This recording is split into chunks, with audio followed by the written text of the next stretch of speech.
সুপ্রিয় দর্শক, আসসালামু আলাইকুম। আপনাদের সবাইকে স্বাগত জানাচ্ছি এখনকার আলোচনা। আপনাদের সঙ্গে আছি আমি সিরাজুল ইসলাম। দর্শক, ইরান তার সামরিক ডক্ট্রিন পরিবর্তন করে ফেলেছে। আজকে পরিষ্কার ঘোষণা দিয়েছে তারা ডিফেন্সিভ ডক্ট্রিন থেকে অফেন্সিভ ডক্ট্রিনে চলে গেছে। এদিকে মার্কিন প্রেসিডেন্ট ডোনাল্ড ট্রাম্প ইরানের এই অবস্থান বুঝতে পেরে তিনি এখন অনেকটা অসহায়ের মতো বলছেন যে ইরান এই মুহূর্তে চুক্তি করতে প্রস্তুত নয়। এই মুহূর্তে আমেরিকা এবং ইরানের ভেতরে যুদ্ধ নেই, কিন্তু ইরানের বিরুদ্ধে আমেরিকা নতুন করে অর্থনৈতিক যুদ্ধ শুরু করতে যাচ্ছে। সে খবর আমি আপনাদেরকে আগেই দিয়েছি। আজকে এ প্রসঙ্গে যে আলাপ সেটি হচ্ছে এই, শুধু চীন না, বিশ্বের আরও অনেক দেশই হয়তো আমেরিকার এই নিষেধাজ্ঞা মানবে না।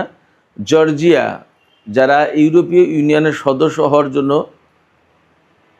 আবেদন করে রেখেছে, তারা ঘোষণা করেছে যে ইউরোপীয় ইউনিয়ন গতকাল শুক্রবার 21 আগস্ট ইরানের বিরুদ্ধে যে নিষেধাজ্ঞা আরোপ করেছে সেই নিষেধাজ্ঞায় যুক্ত হবে না। আর চীন সোজা সাপটা বলেছে আমেরিকার নিষেধাজ্ঞা তারা মানবে না। রাশিয়াও একই কথা। এদিকে সিরিয়াকে কেন্দ্র করে তুরস্ক এবং ইসরায়েলের ভেতরে উত্তেজনা বাড়ছে এবং জল্পনা ছড়িয়ে পড়েছে এরদোগান ইসরায়েলের বিরুদ্ধে যুদ্ধ শুরু করবেন কিনা। এদিকে যখন হরমুজ প্রণালীতে জাহাজ চলাচল এক ধরনের অচল অবস্থার ভেতরে রয়েছে, তখন কিন্তু তেলের দাম বেড়েই চলেছে। সর্বশেষ আজকের খবরও হচ্ছে আন্তর্জাতিক বাজারে তেলের দাম বেড়েছে। তেলের দাম বাড়লে ডোনাল্ড ট্রাম্প তিনি বিশ্ববাসীকে কি বোঝাবেন, তার নিজের দেশের লোকজনকে তিনি কি বলবেন। সবচেয়ে বড় কথা হচ্ছে তিনি যে ইরানের বিরুদ্ধে নিষেধাজ্ঞা আরোপ করতে যাচ্ছেন, কঠোর নিষেধাজ্ঞা, সেই কঠোর নিষেধাজ্ঞার ফলাফল আমেরিকার জন্য কি হবে সেটাও তো ভাববার বিষয়। সুপ্রিয় দর্শক, এই বিষয়গুলো নিয়েই আজকের ভিডিওতে আলোচনা করব। আশা করি ভালো লাগবে। বিশেষ করে ইরানের সামরিক ডক্ট্রিন কি হচ্ছে এ বিষয় নিয়ে অল্প স্বল্প কথার ভেতর দিয়ে বিস্তারিত জানানোর চেষ্টা করব। আশা করি আপনারা শেষ পর্যন্ত সঙ্গে থাকবেন। আর ভিডিও ভালো লাগলে লাইক, কমেন্ট, শেয়ার করবেন এবং চ্যানেলটি সাবস্ক্রাইব করে সাথেই থাকবেন। দর্শক, চলুন আমরা বিস্তারিত আলোচনা করি। ইসলামী প্রজাতন্ত্রী ইরানের সামরিক বাহিনীর মুখপাত্র ব্রিগেডিয়ার জেনারেল মোহাম্মদ আকরাম ইনিয়া, তিনি সেই যুদ্ধের সময় থেকেই ইরানের সামরিক বাহিনীর মুখপাত্রের ভূমিকা পালন করে আসছেন। তিনি ঘোষণা দিয়েছেন আজকে যে এতদিন ইরান সামরিক ক্ষেত্রে ডিফেন্সিভ ডক্ট্রিন অনুসরণ করত, অর্থাৎ আত্মরক্ষামূলক। কেউ ধরুন আপনার উপরে আঘাত করলো, আপনি তাকে আঘাত না করে তার আঘাতটা ঠেকানোর চেষ্টা করলেন, এটা হচ্ছে আত্মরক্ষামূলক। অর্থাৎ আপনি তার আঘাতে ক্ষতিগ্রস্ত না হয়ে যান, ইনজিউর্ড না হন, বড় ধরনের ক্যাজুয়ালিটি না হয়, এই যে ঠেকানোর চেষ্টা, এই ঠেকানোর চেষ্টাটাই ছিল ইরানের সামরিক ডক্ট্রিন। এখন তারা কোথায় যাচ্ছে? এখন তারা এই ডিফেন্সিভ অবস্থান থেকে অফেন্সিভ অবস্থানে যাচ্ছেন। এই অফেন্সিভ অবস্থানে গেলে কি হবে? অফেন্সিভ অবস্থানে গেলে যা হবে সেটা হচ্ছে, এখন ইরান যা করবে, এখন শুধু সে ঠেকাবে না, ঠেকাবে, মারবে এবং প্রয়োজনে আগে মারবে। ইরান যদি মনে করে যে আমার সামনে শত্রু আমার ন্যাশনাল ইন্টারেস্টের জন্য ক্ষতির কারণ হয়ে দাঁড়াবে, তাহলে ইরান তার উপর হামলা চালিয়ে দেবে। তার মানে হচ্ছে যে ধরুন এই যে ব্লকেড অবস্থা রয়েছে হরমুজ প্রণালীতে, ইরান যেটা বলে আসছে বেশ কিছুদিন ধরে, এই ব্লকেড অবস্থা থাকলো, ইরানের জাহাজ বের হতে দিচ্ছে না আমেরিকা, কারণ গেলেই তো গোলাগুলি হবে। জাহাজের নাবিকরা তারা তো বেসামরিক লোকজন, জাহাজ ক্ষতিগ্রস্ত হবে, ডুবে যাবে, জাহাজের ইঞ্জিন নষ্ট হয়ে যাবে, জাহাজের মালামাল নষ্ট হয়ে যাবে, যার কারণে ইরানও অ্যাভয়েড করছে আপাতত। বাট এটা দীর্ঘদিন চললে ইরানের অর্থনীতির জন্য বা ইরানের আত্মসম্মানের জন্য, ইরানের মর্যাদার জন্য তো ক্ষতিকর। আপনি আপনার বাড়িতে থাকেন, আপনার বাড়ি ঘেরাও দিয়ে রাখলো শত্রু বাহিনী, আপনি বের হতে পারবেন না, এটা আপনার জন্য অপমানজনক না? এই যে ইরান এটা অপমানজনক ব্যাপার বলে গণ্য করছে এবং তারা বলে দিয়েছে আগামী 1 থেকে 2 সপ্তাহের ভিতরে যদি আমেরিকা এই ব্লকেট তুলে না নেয়, তাহলে আমেরিকার এই ব্লকেট ভেঙে দেওয়ার চেষ্টা করা হবে। তা ব্লকেট ভেঙে দেওয়ার চেষ্টা তো এমন কোনো কিছু বুলডোজার লাগিয়ে ধাক্কা মারবে না, জাস্ট মার্কিন বাহিনীর উপরে হামলা চালাবে। এতদিন কিন্তু ইরান এই রকম কাজ করেনি যে আগে ভাগে হামলা, এখন সেই আগে ভাগে হামলার দিকে যাচ্ছে, অর্থাৎ প্রিএমপ্টিভ স্ট্রাইক, আগে ভাগে হামলা করবে ইরান প্রয়োজন হলে, সব সময় না। যদি মনে করে যে এই শত্রু বাহিনীর এই অবস্থানটা আমাদের জন্য ক্ষতিকর, তাহলে ইরান সেখানে হামলা করবে।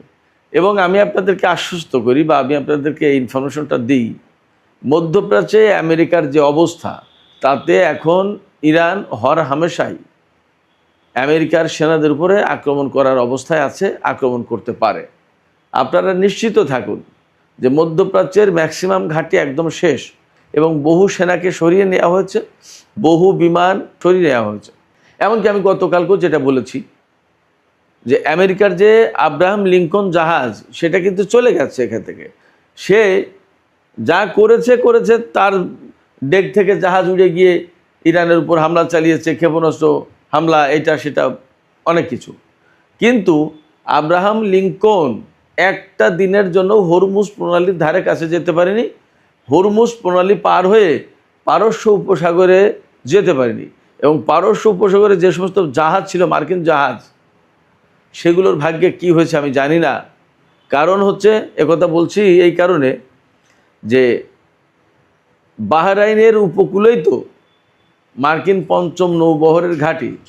তা মার্কিন পঞ্চম নৌবহরের ঘাঁটি যখন ধ্বংস করে ফেলেছে ইরান হামলা চালিয়ে, সেখানে থাকা জাহাজগুলোর কি অবস্থা, সে গল্পটা কে বলবে? সেটাও তো একটা কিছু হয়েছে, তাই না? সেখানকার জাহাজগুলোর যে অক্ষত অবস্থায় ইরান রেখে দিয়েছে, এমনটা ভাবার তো কোনো কারণ নেই। এবং দীর্ঘদিন ধরে যুদ্ধ শুরু পর থেকে হরমুজ প্রণালীর ভিতরে আমেরিকার জাহাজ আর যেতে পারে না।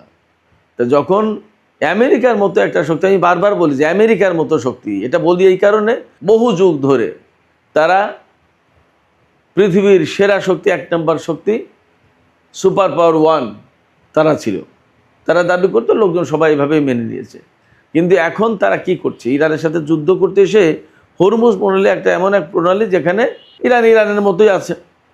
আমেরিকা তো মোস্ট সুপার পাওয়ার, তো এই সুপার পাওয়ারে একটা দিনের জন্য তাদের একটা জাহাজ নিয়ে হরমুজ প্রণালী পার হওয়া তো দূরের কথা, তার ধারে কাছেও যেতে পারলো না। কেন পারছে না? পারছে না এই কারণে যে ইরানের সামরিক শক্তির কাছে আসলে আমেরিকা টিকতে পারছে না। This is fact. যে যাই বলুক, অনেকে অনেক কথা বলেছিল। আমার সাথে এই যুদ্ধ শুরুর পরে আমাদের বাংলাদেশ সামরিক বাহিনীর একজন অফিসার, বেশ উচ্চ পদের অফিসার, যিনি এই মুহূর্তে বাংলাদেশ সামরিক বাহিনীতেই চাকরি করেন, তার কথা হচ্ছিল, আমার সাথে খুব ভালো বন্ধুত্ব। তিনি বললেন যে ভাই, যুদ্ধের পরিস্থিতি কি দাঁড়াবে, কি হবে? একদম যুদ্ধের খুব প্রাথমিক দিকের অবস্থা। আমি সেদিন বাড়িতে গিয়েছি, যশোরে গিয়েছি, যশোরের কথা, তিনি ফোনে কথা হচ্ছে। আমি বললাম ইরান জিতে যাবে, আমেরিকা হারবে, আমেরিকা পারবে না এখানে, আমেরিকা বরং মারাত্মক রকমের ক্ষতির মুখে পড়বে। তো উনি বললেন ভাই এটা কি বলেন, এইটা মানা গেল না, এটা একটু বেশি হয়ে গেল না, এটা কি বলেন, আমেরিকা, এটাই আমেরিকা, আমেরিকার সাথে ইরান টেকে নাকি?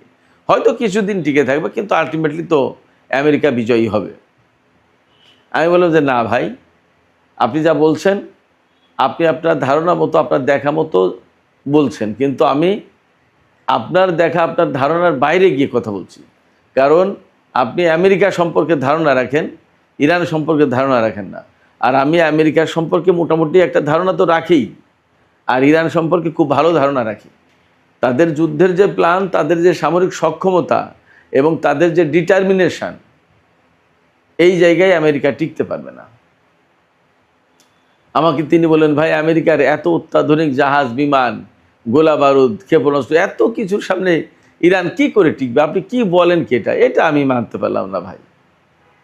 ফ্যাক্ট হচ্ছে, এই কিছুদিন আগে, কত 15-20 দিন আগে তার সাথে কথা, আবার তিনি বললেন যে হ্যাঁ ভাই, আপনি যা বলেছেন এটাই রাইট, ঠিকই তাই তো হইল, আপনি ঠিক ছিলেন, আমি তো ভুল বলেছিলাম, বা আমার কথাই ভুল প্রমাণিত হলো। ইরানের এই সামরিক সক্ষমতা সম্পর্কে পৃথিবীর বেশিরভাগ মানুষ জানে না। আমেরিকা, ইসরায়েল এরা তো অন্ধকারে, কারণ তারা যেহেতু 1 নম্বর শত্রু ইরানের, সেই কারণে ইরান তাদের থেকে যতদূর সম্ভব তার সামরিক সক্ষমতা গোপন রাখার চেষ্টা করে। ইরান এমনি বলেছে, আমরা এই বিমান বানালাম, এই বিমানের এই ক্ষমতা, আমরা এই ক্ষেপণাস্ত্র বানালাম, এই ক্ষেপণাস্ত্রের এই ক্ষমতা, এই ড্রোন বানালাম, ইত্যাদি ইত্যাদি। কিন্তু তার টোটাল ইনফরমেশন এবং বেসিক ইনফরমেশন এগুলো তো দেয়নি কাউকে, এটা জানে না। বাট আমি রেডিও তেহরানে কাজ করার সুবাদে, দীর্ঘদিন ইরানে থাকার সুবাদে খবর করতাম, তো এই প্রতিদিনের খবরগুলো আমার মাথায় স্মৃতি হিসেবে থেকে যেত। এবং ওখান থেকে ধীরে ধীরে একটার পর একটা এই করতে করতে অনেক কিছু যখন হয়ে গেল, তখন কিন্তু আমার ভেতরে ওই অনেক কিছুর ধারণা থেকেই গেল। এবং আমি বিশ্বাসীদের একজন হয়ে গেলাম যে ইরান কিছু করতে পারে এবং ইরানের হাতে কিছু আছে। আপনারা বিশ্বাস করুন, আপনারাই তো আমার সাক্ষী সবচেয়ে বড়, যে ইরানের যে বিমান শক্তির কথা, এই শক্তির কথা আমি ছাড়া তো কেউ বলেনি। এবং এই বিশ্বাসটা আসলে রাখা কঠিন ব্যাপার, কারণ আমেরিকা ইসরায়েলের সামরিক প্রযুক্তি, তাদের যে সামরিক সক্ষমতা এবং তাদের যে অর্থনৈতিক যে প্রযুক্তিগত ডেভেলপমেন্ট, এই অর্থনৈতিক এবং প্রযুক্তিগত ডেভেলপমেন্টের কারণে তাদের আদার সমস্ত সব ডেভেলপমেন্ট হয়ে গেছে। সেই জায়গায় ইরানের মতো একটা না খেয়ে থাকা দেশ, তাদের ভাষায় যে নিষেধাজ্ঞার কবলে পড়ে থাকা দেশ, এই নিষেধাজ্ঞার কবলে পড়ে থাকা দেশ কি করবে সে আমেরিকা ইসরায়েলের বিরুদ্ধে? বিশ্ববাসীর মনে বেশিরভাগই এই ধারণা ছিল। তারা ইরানের যে ইচ্ছা শক্তি, তাদের যে ক্যাপাসিটি সামরিক দিক দিয়ে, এবং তারা যে একটা ব্যাটার করে বিশ্বের সামরিক শক্তিতে, বিশ্বের রাজনীতিতে এবং বিশ্বের কূটনীতিতে, এটা মানুষ বুঝতেই পারেনি, বিশ্বাসই করতো না।